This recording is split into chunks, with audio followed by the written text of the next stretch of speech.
माता सीता की यह रोचक लोक कथा आपका दिल जीत लेगी, धन के भंडार भर देगी।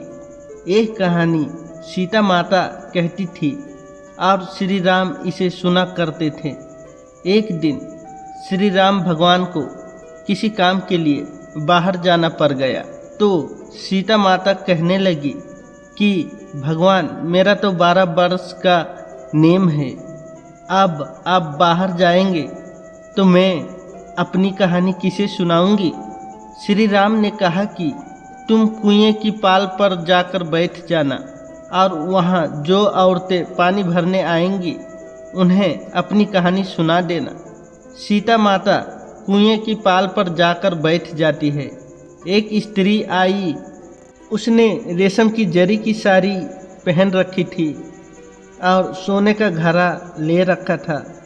सीता माता उसे देख कहती है कि बहन, मेरा 12 बरस का नित्य नेम सुन लो। पर वो स्त्री बोली कि मैं तुम्हारा नित्य नेम सुनूंगी तो मुझे घर जाने में देर हो जाएगी और मेरी सास मुझसे लड़ेगी। उसने कहानी नहीं सुनी और चली गई। उसकी रेशम जरी की साड़ी फट गई, सोने का घड़ा मिट्टी के घड़े में बदल गया। सास ने देखा तो पूछा कि ये किसका दोष अपने सिर लेकर आ गई है। बहू ने कहा कि कुएं पर एक औरत बैठी थी, उसने कहानी सुनने के लिए कहा, लेकिन मैंने सुनी नहीं, जिसका यह फल मिला। बहू की बात सुनकर अगले दिन वही साड़ी और घड़ा लेकर सास कुएं की पाल पर गई। सास को वही माता सीता बैठी मिली तो माता सीता ने कहा कि बहन, मेरी कहानी सुन लीजिए। सास बोली कि एक बार छोड़ो, मैं तो 4 बार कहानी सुन लूँगी। सास ने पूरी कहानी सुनी और सास बोली कि बहन, कहानी तो बहुत अच्छी लगी। कहानी सुनकर सास घर चली गई और उसकी साड़ी फिर से रेशम जारी की बन गई।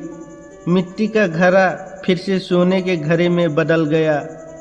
बहू कहने लगी, सासू माँ, आपने ये सब कैसे किया।